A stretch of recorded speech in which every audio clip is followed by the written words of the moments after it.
Well, hey McFly subscribers. So today I am tying basically a redfish crack, but it's got a rabbit tail. Actually, I already tied this on video, but saved it to a bunk SD card. So anyway, I'm using Risen's O'Shaughnessy, I think they're pronounced, hooks. They're saltwater, really heavy duty, very strong hooks, quite sharp too, especially for their price. And this is Vivas 140 power thread in olive. And I am tying in olive version. So you want to start your thread right at the front, build a base, and then start your eyes like so. I just kind of do X wraps like this, do a bunch of them, get it really thick on there. Make sure you're looking at it frontward and sideways, and then do some under wraps. Really bind that down real tight. Now this is 140 power thread, so it's not gonna break very easily. You can really put some torque on it.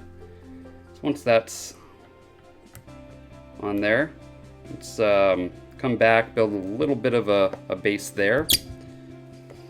So now we take a rabbit strip, and we're gonna measure this about the length of the hook shank. It's gonna stick out quite a bit back, as you can see. And go a little longer than the hook shank.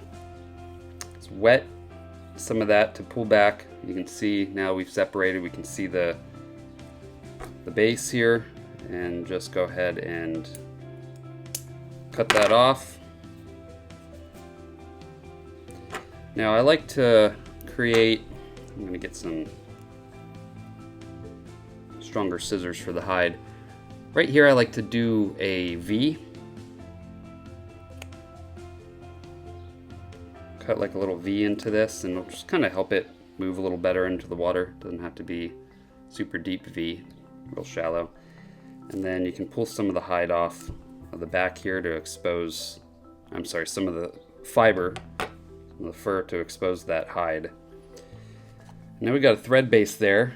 I'm going to take a little dot of super glue, not a whole lot, just a small little dot.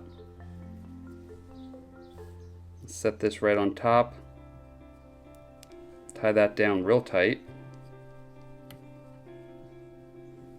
and that is not going to move, especially with that super glue on there. It's just going to stay. Come up to right past that bend there.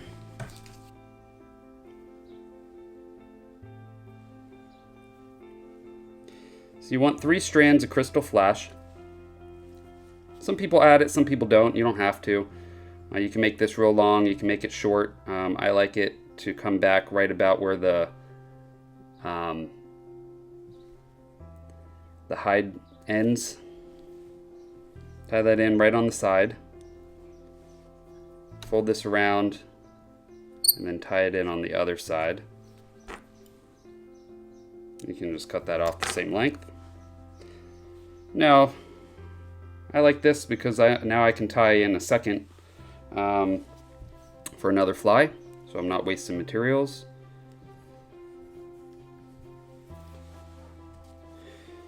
Now we need some rubber legs. So I got this, it's like a bass jig, silicone rubber legs. Select 4. I want this about the same length as the crystal flash. Tie it in real tight. Come right back to the base of where you tied in that tail, like so. Just takes a couple to really lock that in tight. Clean that section up, and now you got the tail. So I have this extra long whip finisher. It helps in this because you've got the eyes. We're just going to go ahead and whip finish. Cut off the thread. And then we are going to cement, well, super glue basically, the eyes there, and it'll help those not to spin at all. And then we're going to set this aside. And I usually tie quite a few of these, So I'll tie a bunch of tails like this, set them aside, and when they dry, then I come back and finish them up. Alright guys, now that this dried, we'll go ahead and start our thread again. I want to bring it back. There's a little bit of like a bump here, so let's just kind of taper that out. Make that a little smoother. It'll be easier when you tie in the brush. Bring it back to just shy of that tail.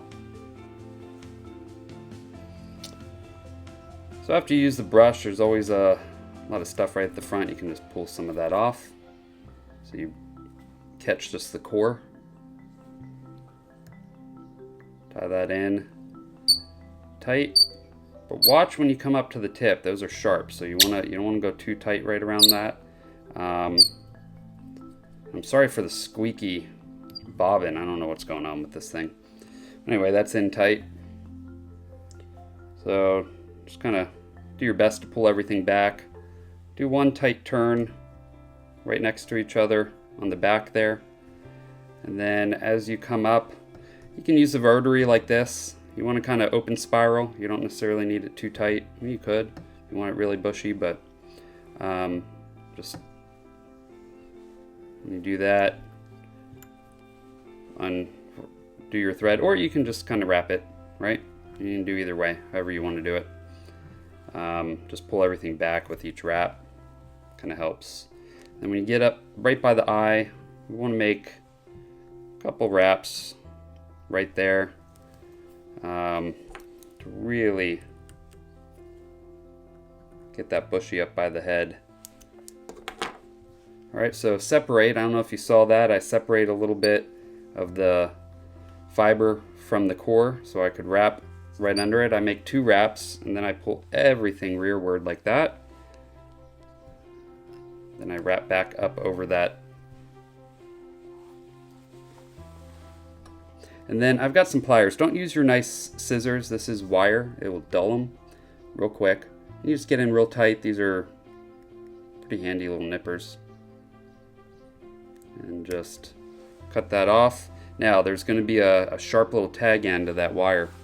Be careful, it will cut your thread. So I just use my fingernail. I find it and I just lay that down. And then I do a couple wraps over.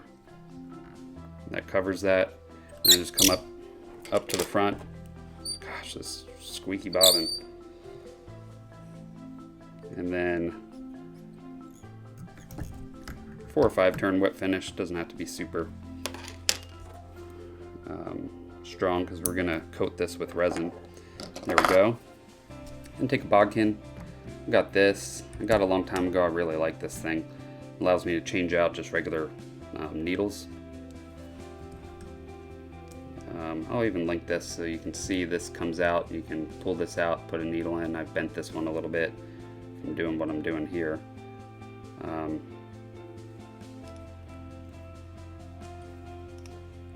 But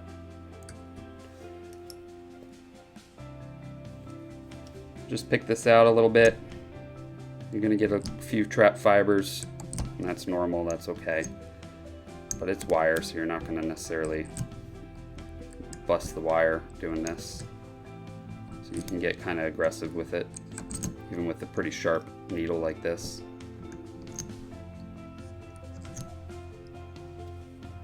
Pull everything back. Now, the guy I tied this for, you could keep it like this. I like it long, actually. I'm gonna fish it long. But this one I'll show you. So he actually wanted this a little shorter.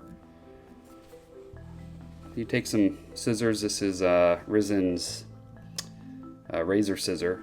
It's really, really sharp, really good.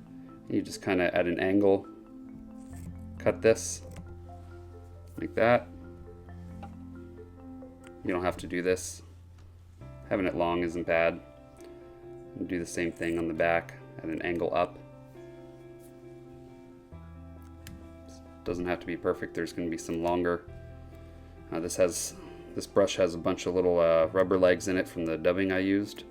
So sometimes those will hang out, which is good. It'll kind of give it some extra movement. There we go.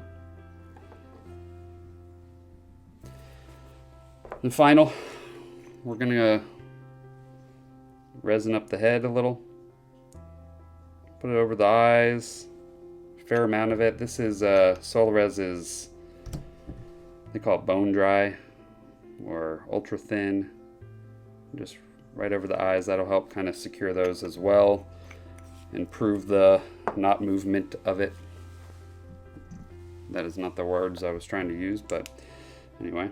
Go ahead and zap it with your light.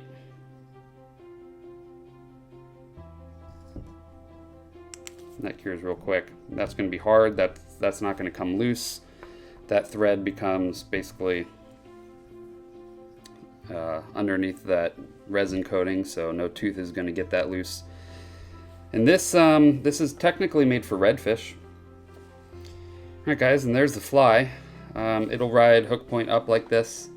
So these rubber legs hang down, look like little feelers. Little tail. Usually the rabbit fur will catch some air trapped in it, and it'll kind of ride up a little bit. So this will work really well. Technically it's for redfish, is what I tied it for him, for fish in saltwater, but I suspect this will work really well for bass. Pretty simple little fly. It is a redfish crack technically, but I think, like I said, bass, anything really that's gonna could be tied in like crayfish pattern color. Pretty much the same thing, and you could mimic a crayfish or a worm sitting on the bottom or whatever. But I think it's supposed to mimic a shrimp going through the water. But a fun little pattern to tie, real quick, real easy, and super effective. So if you want to check out this brush, go ahead and go to oasisbenches.com. And under their table section, you'll find the bench. They also, the table that I use that holds my my vise and holds all my tools and everything. It's really awesome. I've got their bench as well, and I love it. Pretty much everything they make is really top notch. Not the least expensive stuff in the world, but it is the highest quality I've found. It's very, very good quality. So this bench, I think, is only $119. It seems expensive, but for benches, it's really not.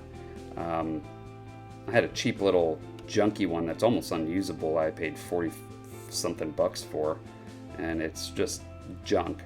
And then there's some that are like $200 and something out there, and those are like $250 or whatever, and they're electric. They spin for you by pressing a foot pedal, but that's just too much. I don't need it. For what I use and for what most of you use, this is probably good enough, and I say good enough, I think better. I've seen a bunch of benches out there, even the electric ones, and there's some things about it that bug me, and I really like everything about this bench. So go check that out, oasisbenches.com. Also, I am sponsored by Risen. I use their hooks here. They're an awesome company. I love working with them. Really down-to-earth people, really helpful. Great customer service. They sell rods and reels and pretty much anything you need to start fishing. A bunch of fly tying stuff. The scissors I used today, both sets were by them. Great quality. Everything they do, and everything is less expensive than the major name brand, and you're gonna and they've got a lifetime warranty, I think, on their rods, and their hooks are really good quality for the price. So check them out. Plus you get a discount. So type in, go to www.risenfly.com. So add everything to your cart, and then when you check out, type in McFly at checkout, and you'll get a 15% off discount on your first order there. I'm allowed to give I do get a discount there, and so I'm allowed to give you guys my discount on your first order. So go check that out. You won't be disappointed. It's really good quality stuff. Also, I do sell flies, so if you're interested, best way to reach me is on my Instagram. Just private message me, let me know what you want. Since I custom tie, I don't really have a website that lists every fly ever made. It just would be too difficult, so I just kind of work off of someone tells me what they want. I give them a price. It is custom tied. I try to keep my prices as low as possible. And I always use the best quality materials, best hooks possible. And yeah, just message me. I'll get you a price. I'll tie everything up, and then I shoot you an invoice. When you pay, I ship it off to you. Well, if you like this video, please subscribe. I've got plenty of other fly tying videos and fishing videos on my YouTube channel here. Also, if you like it, hit the like button. Really helps me out. I will see you guys on the next video. Now you go catch some fish.